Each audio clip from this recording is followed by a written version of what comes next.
Nós teremos o economista e professor Emerson Martins Ilgenberg, o economista Vitor Hugo Tonin e o professor Miguel como mediador.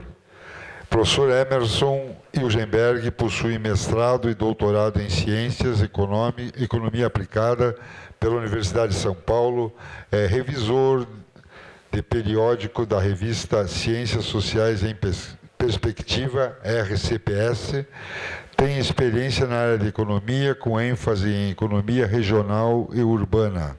É professor da UEPG, onde exerceu as funções de chefe do Departamento de Economia e coordenador do curso de Ciências Econômicas. Atualmente é diretor do setor de Ciências Sociais Aplicadas da UEPG. Boa noite a todos e todas. Muito agradável ver o grande auditório cheio. Muito agradável a gente poder estar aqui discutindo ideias. Essa é a função primordial, principal de uma universidade. A minha fala ela vai caminhar assim. Ó. Por que a fala é comum? Conversei com o Vitor aqui, então os primeiros slides aqui vão simplesmente, sem nenhum juízo de valor, descrever o que está escrito, né, no que hoje já virou a PEC 55. Né? Eu estou chamando de novo regime fiscal porque é isso que está sendo proposto nas duas. O número lá é por uma questão burocrática de tramitação. Tá? Então, a primeira parte aqui vai ser simplesmente dizer o que está escrito e o que não está escrito. Se é bom ou ruim, pode ser, não pode ser, aí se estabelece o debate e conversaremos todos a esse respeito. Tá?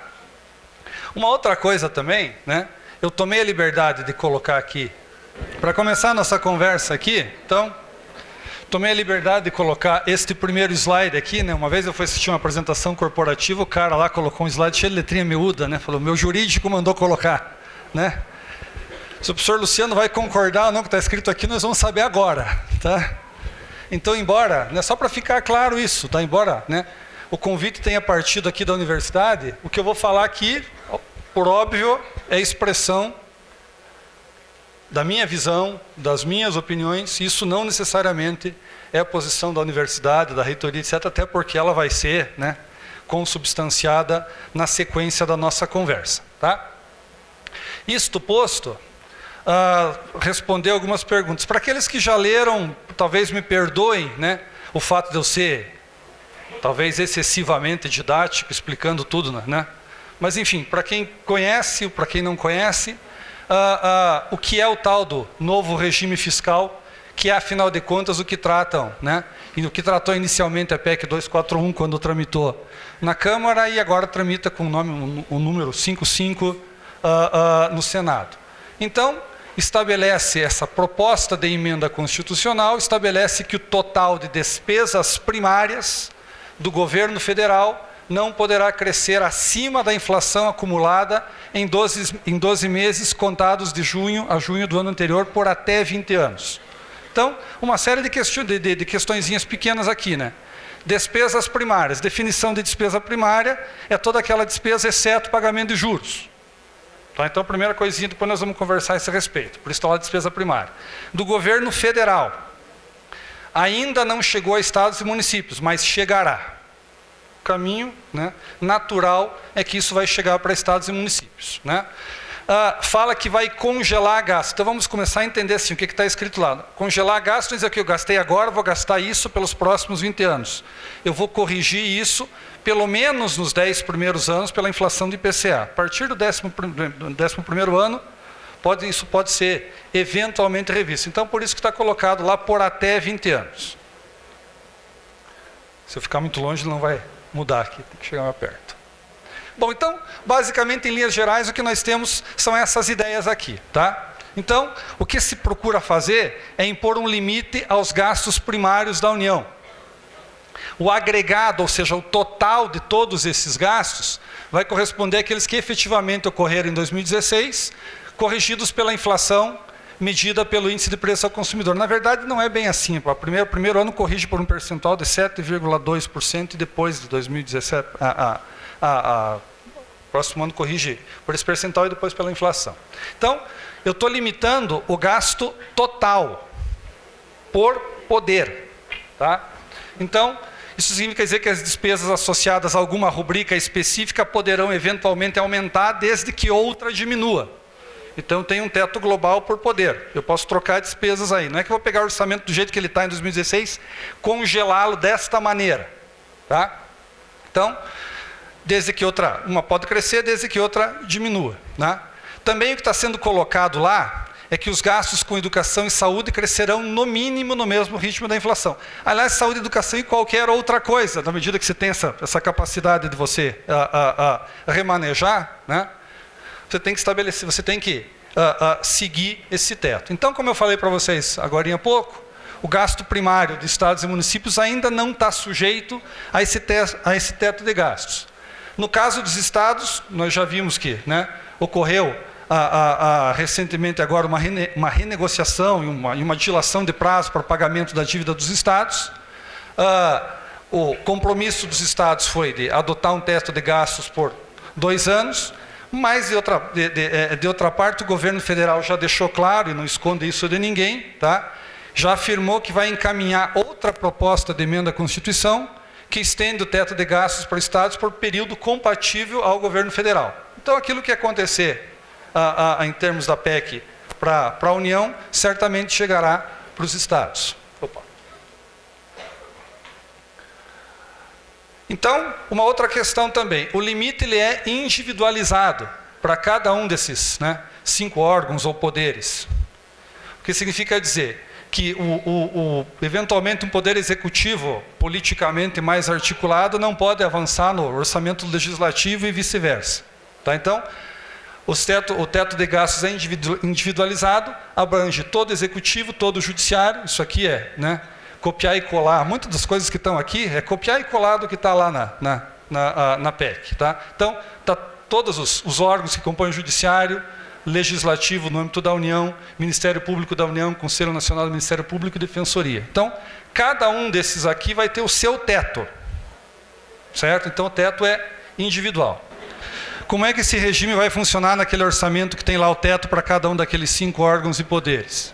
Então, para o exercício agora do ano de 17, caso a PEC seja aprovada, né, como está, né, para o exercício de 2017, a despesa primária vai ter como limite a despesa primária paga no exercício 2016, corrigida em 7,2%.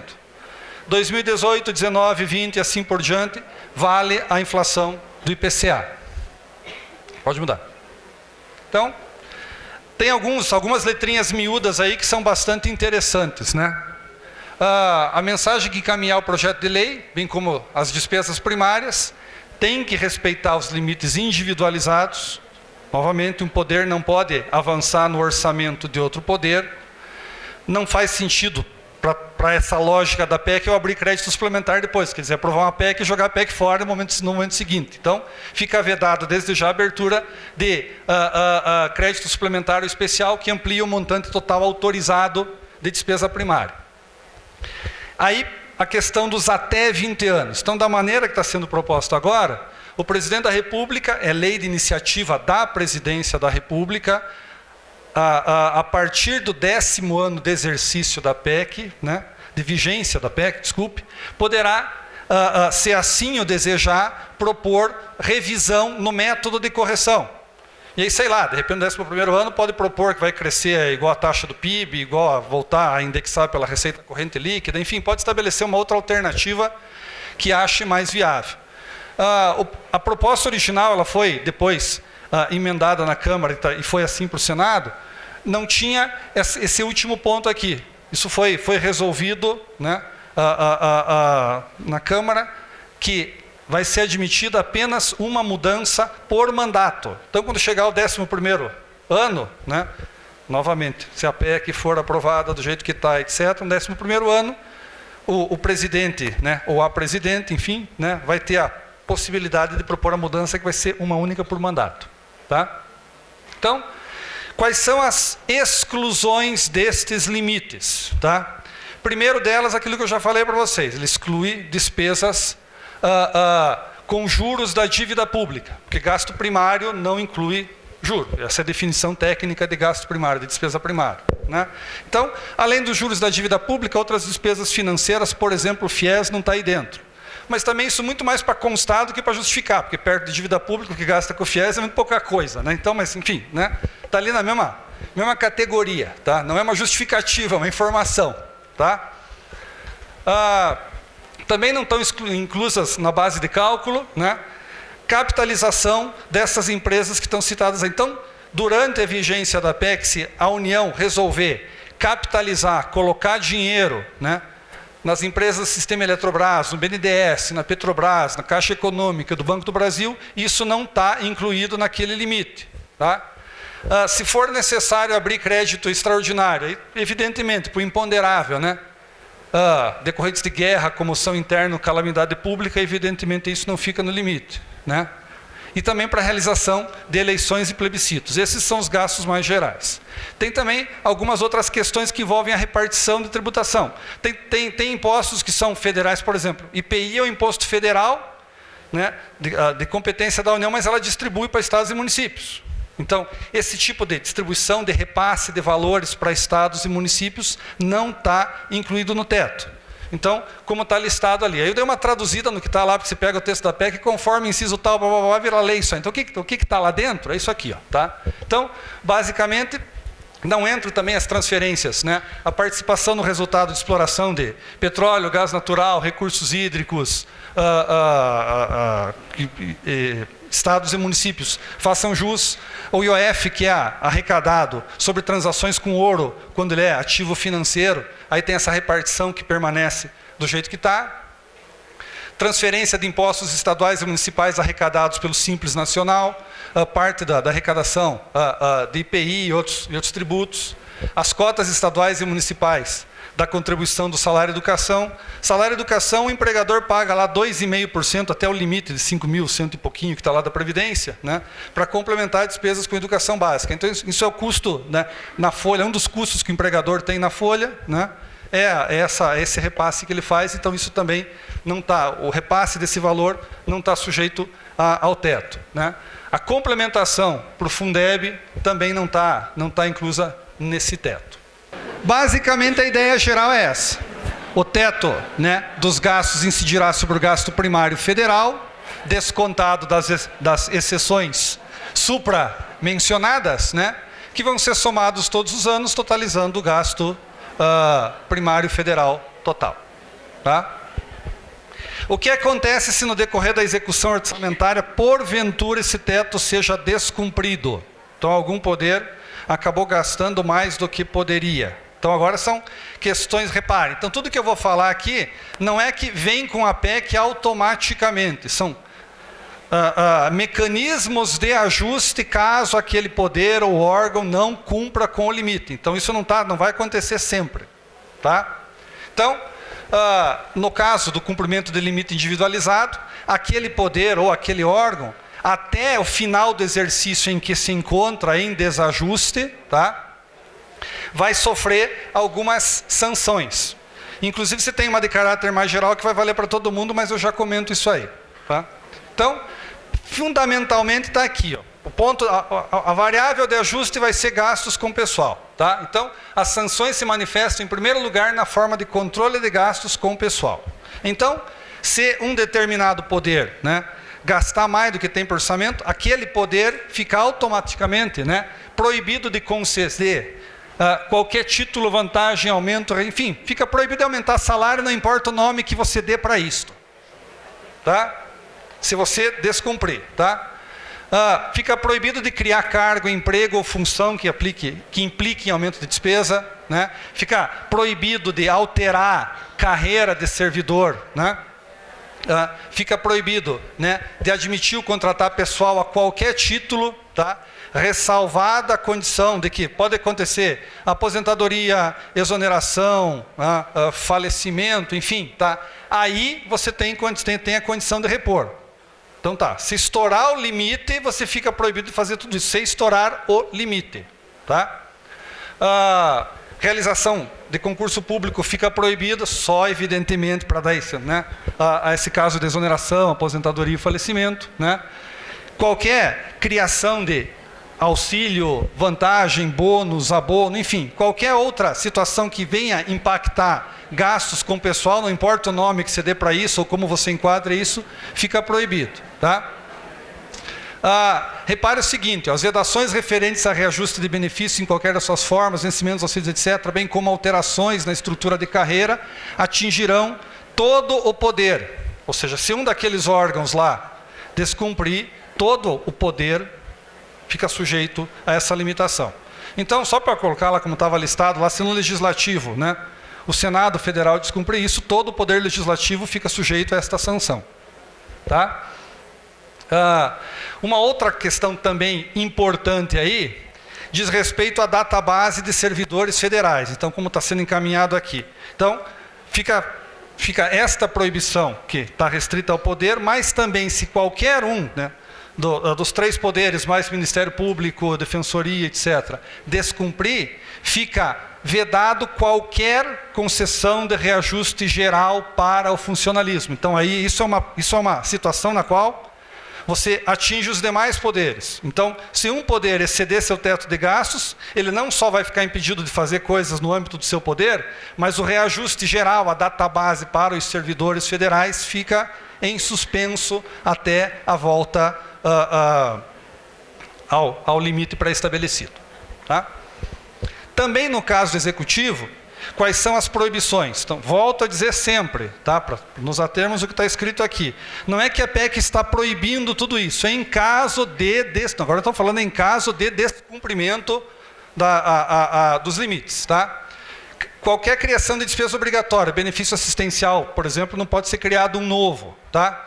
Adoção de medida que implique reajuste de despesa obrigatória acima da variação da inflação. Então, aposentadorias, pensões e correção do salário mínimo, tá? Não pode ser realizada, a correção do salário mínimo especial não pode ser realizada em valores acima da inflação se você estiver naquela situação de descumprimento.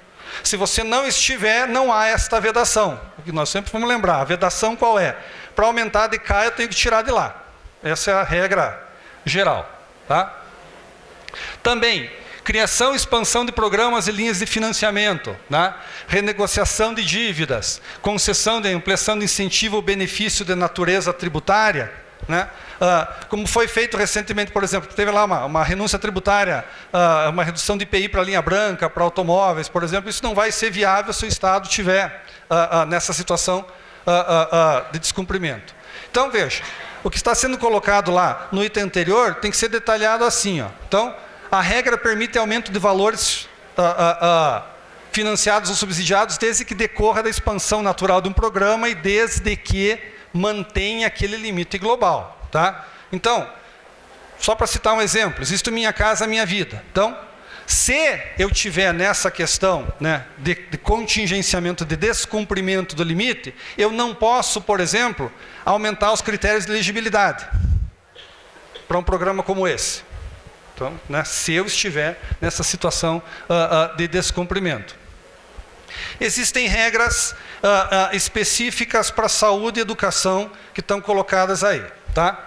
Então, o que acontece? Então, está lá no artigo 198 da Constituição Federal, o mandamento que a União deverá aplicar anualmente em ações e serviços públicos de saúde, no mínimo 15% da sua receita corrente líquida. Isso está lá. Agora, eu quero que vocês prestem atenção também nesse segundo ponto aqui. Com PEC ou sem PEC, isso já foi operacionalizado de uma maneira diferente. Então, essa emenda constitucional 86 que está vigindo no país nesse exato instante, que foi aquela que criou o orçamento impositivo, a criação do orçamento impositivo está lá no artigo 1º. No artigo 2º veio de brinde essa situação aqui. Ó, tá? Então, o disposto no inciso tal do artigo tal será cumprido progressivamente. A progressão estabelecida na emenda constitucional 86 é essa. Então, aquele 15% seria alcançado, ou será alcançado, porque, né, o que está vigente é essa emenda constitucional e não é a PEC. Né? Então, os gastos, os percentuais da receita corrente líquida são esses, aquele 15% vai ser alcançado só em 2020. O que é a diferença aí? Né? Da maneira com que está sendo proposta a PEC, tá? Já para o exercício de 2007, revoga-se aquele artigo 2º, do jeito que está lá, né? Eu antecipo esse gasto para os 20% e, a partir daí, este valor mínimo passa a ser corrigido. Então, do jeito que está colocado, eu antecipei o que ia acontecer em 2020 para 2017 e passo a corrigir este valor mínimo. Lembrando, é valor mínimo, não é valor máximo. A regra geral, aquilo que já estou repetindo a exaustão, para o espírito é esse, né? Quer dizer, né? Posso gastar mais com saúde e educação? Posso, desde que eu tire de algum outro lugar e não estoure aquele limite pré-estabelecido. Tá?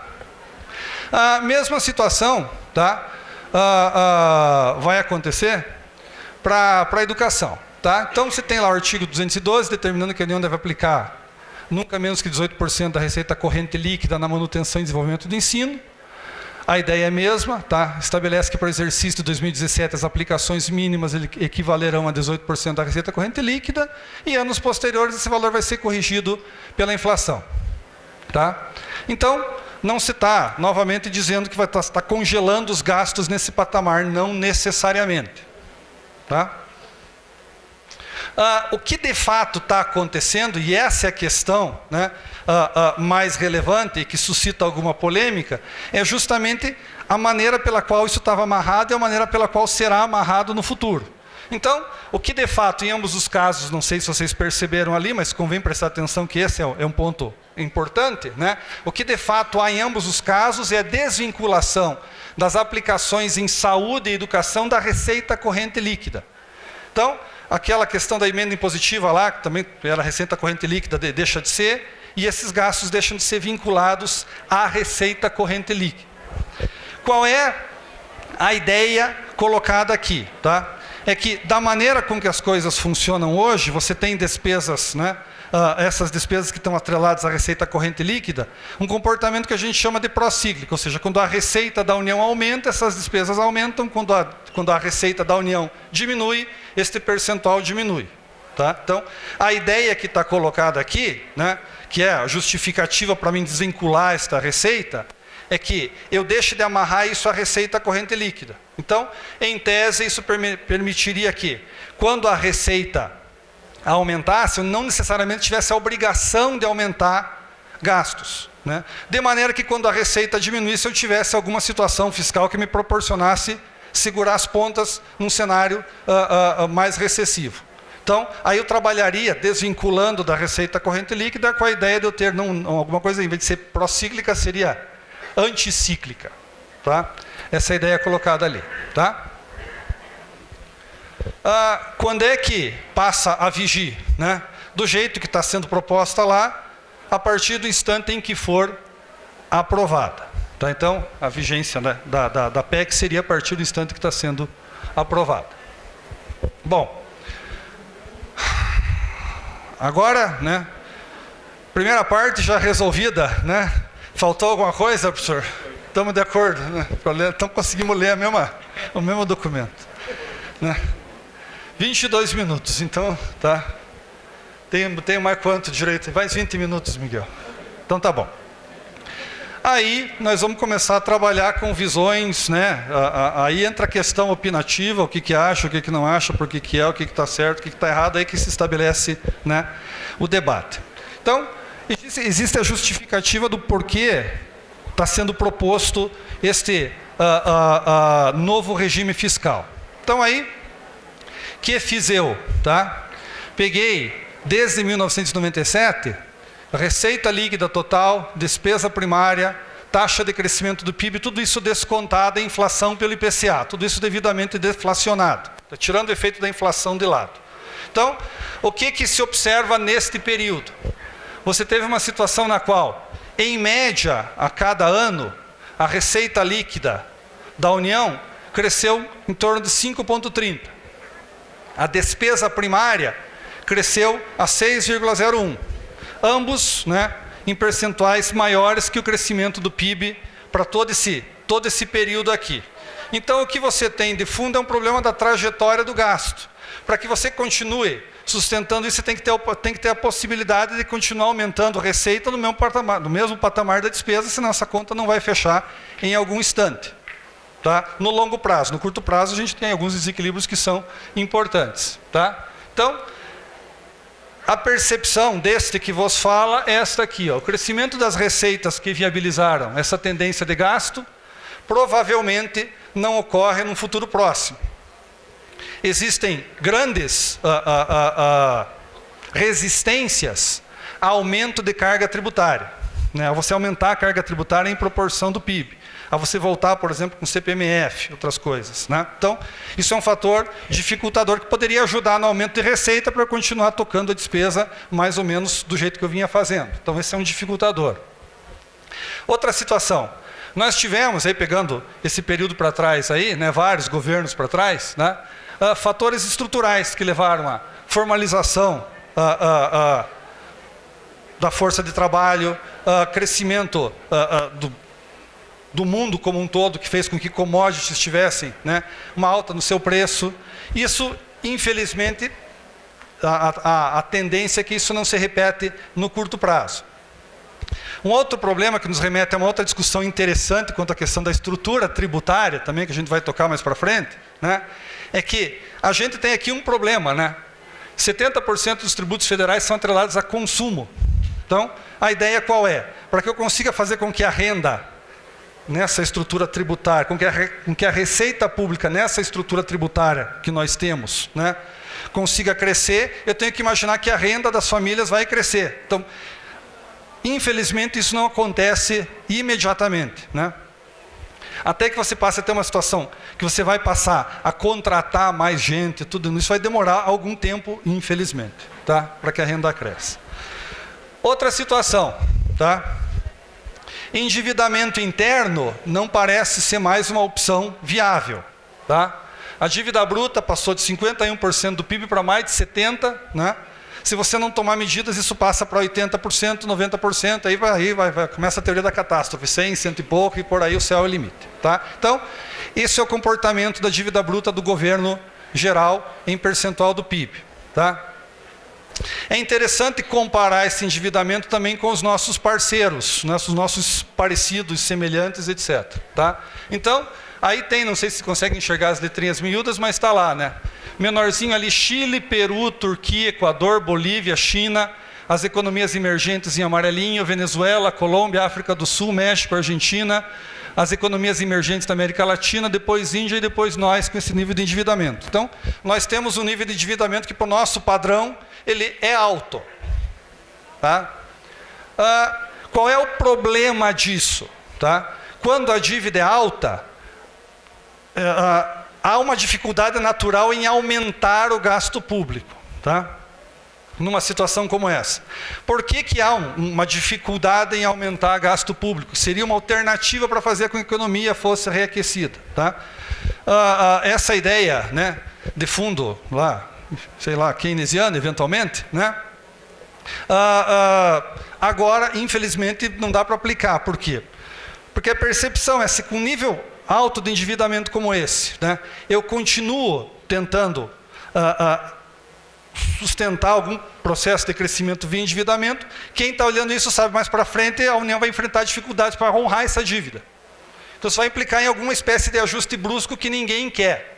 Ou seja, né, eu afeto a expectativa de todo mundo para frente, então ninguém que tem condições de investir vai fazer isso por conta desta dificuldade. Tá? Uma outra questão, tá? Mas não dá para pagar menos juro? Gostaríamos todos. Não estou defendendo aqui que o juro no Brasil é uma coisa normal, porque de longe ela não é, né? A questão não é essa. A questão é como é que você consegue reduzir isso de maneira sustentável.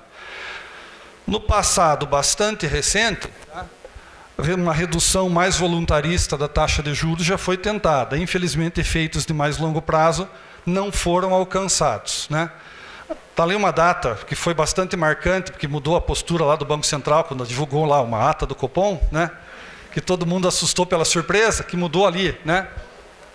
A maneira de se tentar conduzir política monetária a fim de se tentar baixar juro no país. Tá? Então essa experiência já foi tentada, pode mudar para mim lá. Né?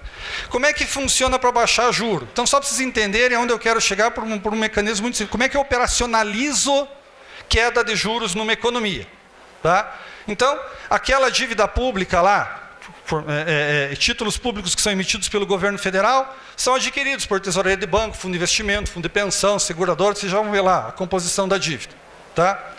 Alguém que comprou isso pode necessariamente resolver vender e fazer dinheiro. Um banco faz isso todo dia para as suas operações.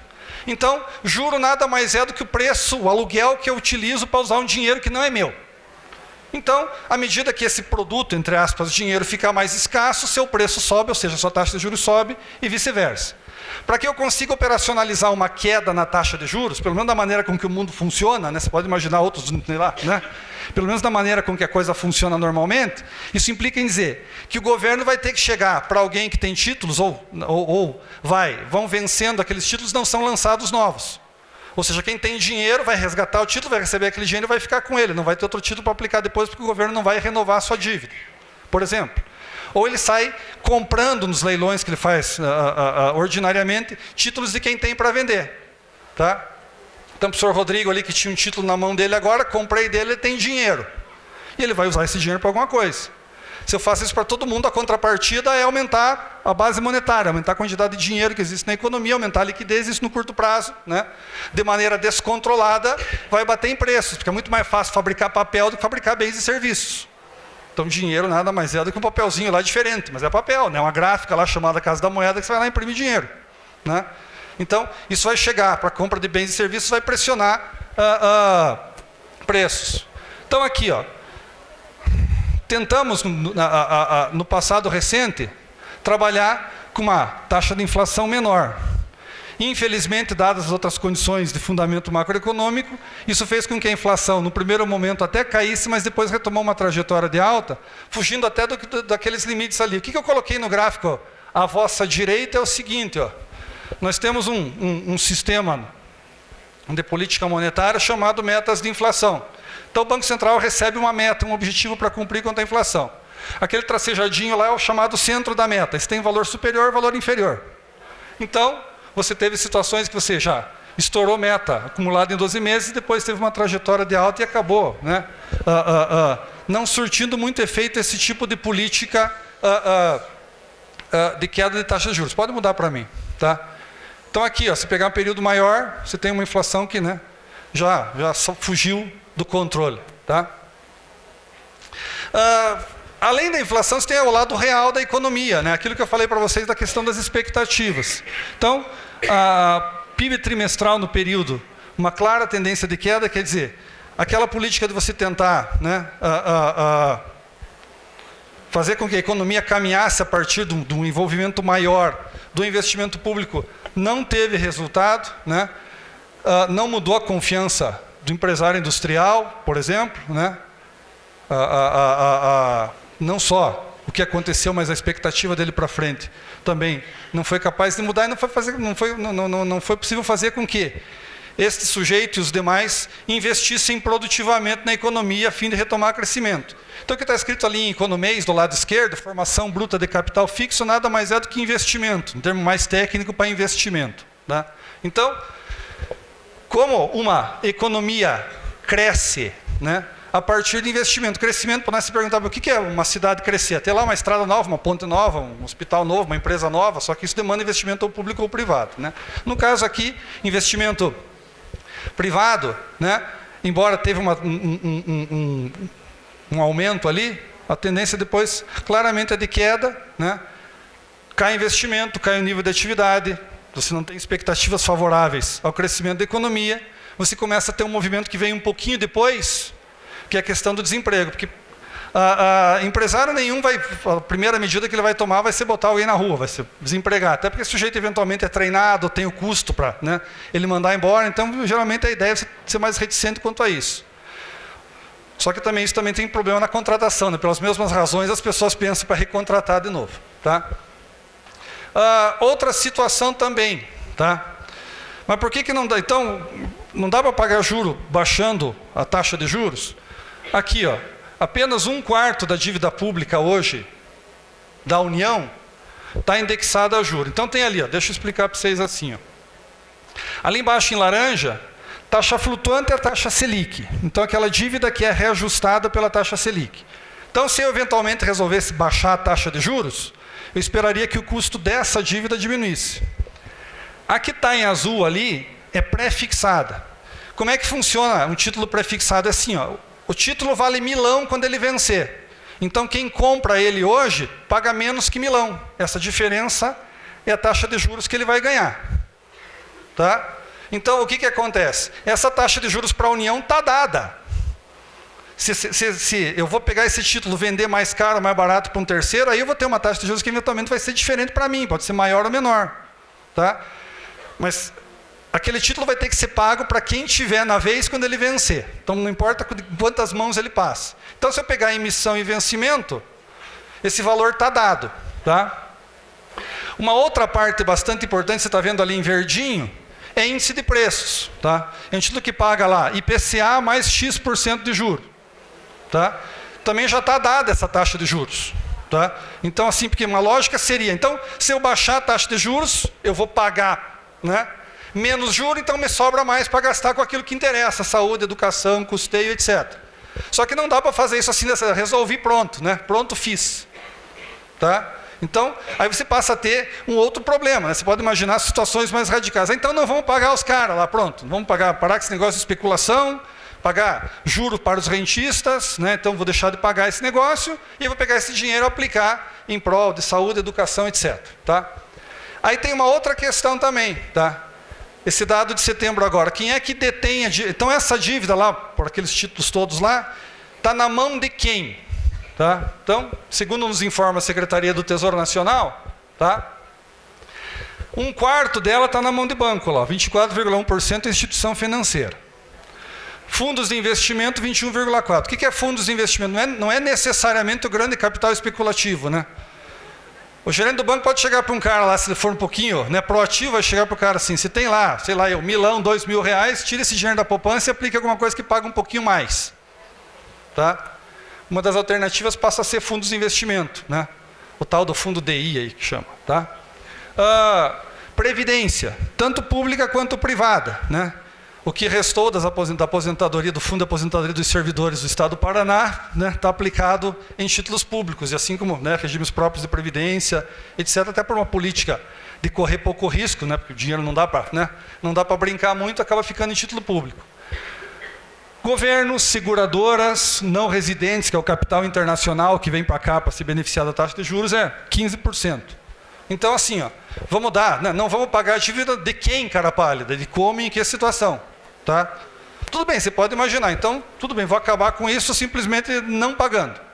Então você vai ter que dar um calote seletivo, imagino eu, porque você não vai deixar os aposentados sem dinheiro, o cara que tem milão, 2.000, 3.000 sem dinheiro, né? Como é que você vai fazer isso? É uma coisa que eu não sei como é que operacionaliza, não consigo visualizar uma situação para resolver isso de maneira, né, institucional. Reforma tributária necessária. Por que eu escrevi assim? Uma necessária reforma tributária não altera a trajetória de gastos, tem pouca chance de ser definida num curto espaço de tempo. Uma das questões que surge no debate é assim, mas por que não melhorar a maneira pela qual nós cobramos impostos na República Federativa aqui? Né? De fato, isso precisa ser melhorado. Tá? Você viu lá, citei um dado lá, 70% da arrecadação é sobre consumo, que torna a nossa carga tributária um tanto quanto regressiva. Né? Eu e o João Paulo Leman, lá da Ambev, quando comprou uma caixinha de leite, pagamos o mesmo imposto indireto que está embutido ali na caixinha de leite. Né? Então, você tem uma estrutura tributária que tem muito imposto indireto, que está embutido no preço. Tá? Muito imposto sobre consumo, né? Pouco imposto sobre renda. Mas, independentemente desta ideia, desta necessária reforma tributária, nós teríamos que, independentemente de mexer nisso, essa mexida teria que ser, para resolver o problema como alternativa da PEC, uma mexida que implicasse em aumento da carga tributária. Né? Porque está sendo proposto aqui. Aumentando ou não, essa reforma continua sendo bastante necessária. Tá? Até porque tem umas outras questões paralelas, a simplificar a estrutura tributária, fazer com que o cara lá da empresa demande menos recursos para controlar imposto. Né? Então, isso tudo tem custo para todo mundo. Aqui está a carga tributária em percentagem do PIB, né? Também comparando o Brasil com Polônia, Espanha, para todo gosto aqui. Polônia, Espanha, Botsuana, Argentina, Turquia, Irlanda, Austrália, África do Sul, Coreia, Bolívia, Costa Rica, Chile, México e por aí vai. Tá? Então, a carga tributária em proporção do PIB é elevada. Então, você teria que propor políticas que aumentassem essa carga tributária de alguém. Aumentar, por exemplo, a alíquota de imposto sobre renda. Né? Só que a pergunta é, eu tenho um problema de curto prazo que é resolver trajetória de endividamento. Então, entendo o que eu estou dizendo. Não estou dizendo que reforma tributária não é necessária, está tudo bacana, está legal. A questão é, tem tempo para discutir uma reforma tributária que vai impactar com receita de Estado, município, repartição, uma série de outras coisas. No curto prazo, enquanto nós temos uma trajetória não favorável quanto a endividamento público. Então, essa é uma questão a ser colocada. Outra questão também, tá? A PEC, por si só, não vai resolver nenhum problema. Né? Na verdade, nenhum não, né? Não vai resolver todos os problemas. Tá? Uma outra situação, se eu for lá, né, e olhar crescimento da despesa primária em pontos de percentagem do PIB, tá? Então, quanto está crescendo, aquela primeira tabela é quanto crescia em percentual ao ano. Esse dado aqui é um pouquinho diferente. É quanto cresce em proporção do PIB, despesas com pessoal, previdência, assistência social, custeio, saúde, educação, subsídios, outros, e o total da despesa que cresce, né? Nesse período aí, né, já cresceu em 8,7% do PIB. Ou seja, estes gastos estão cada vez mais demandando uma parcela maior do PIB. Né? E, fundamentalmente, você tem gastos com previdência. Como é que você resolve isso? Né? É você esperar que no horizonte aí venha uma reforma da Previdência. Né? Existe todo um debate para dizer, não, a Previdência não é deficitária porque o governo desvia recursos da Previdência e coloca em outro lugar. Para o que nos interessa aqui em termos de limite global, não que eu não quero fazer essa discussão, porque nos interessa aqui, eu ia vestir um santo e desvestir outro, porque se eu estou dizendo que a Previdência é deficitária porque eu estou arrecadando aqui, então pega esse dinheiro e coloco aqui, então agora fica com o buraco fiscal para o outro lado. Eu tenho um problema de financiamento do Estado como um todo. Dentro dele está custeio pessoal, previdência, todo o resto. Então eu tenho que resolver isto. Quem eu vou resolver primeiro e como eu vou resolver é uma outra questão. Tá? Mas no horizonte aparecerá isso com certeza. Tá? Então, acho que esse é o meu último slide. Né? Lá, ó. A ideia colocada aqui, né, e aí vai a visão e a opinião é essa. Tá?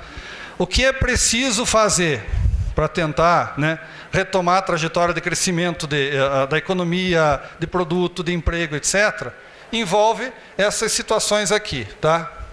Melhoria de governança de empresas estatais, fundos de pensão e bancos públicos, fortalecimento das agências reguladoras, né? Porque, né, só para o cara, né, só pro liberal, no sentido que nós usamos, não no sentido americano, para o liberal mais empedernido, não tem que ter regulação nenhuma, o mercado resolve qualquer problema. Né? Numa economia razoavelmente estabelecida, você tem um papel crucial para agências reguladoras. Né? Pelo fato de você ter uma situação de curto prazo na qual você não consegue viabilizar investimento público, né? Concessões de infraestrutura, recuperação da confiança na estabilidade da dívida pública, que é o de que trata a emenda constitucional que falamos aqui, para que eu tenha condição de promover uma redução sustentada da taxa de juros, não voo de galinha, que eu reduzo, depois tenho que aumentar de novo porque não deu certo. Tá?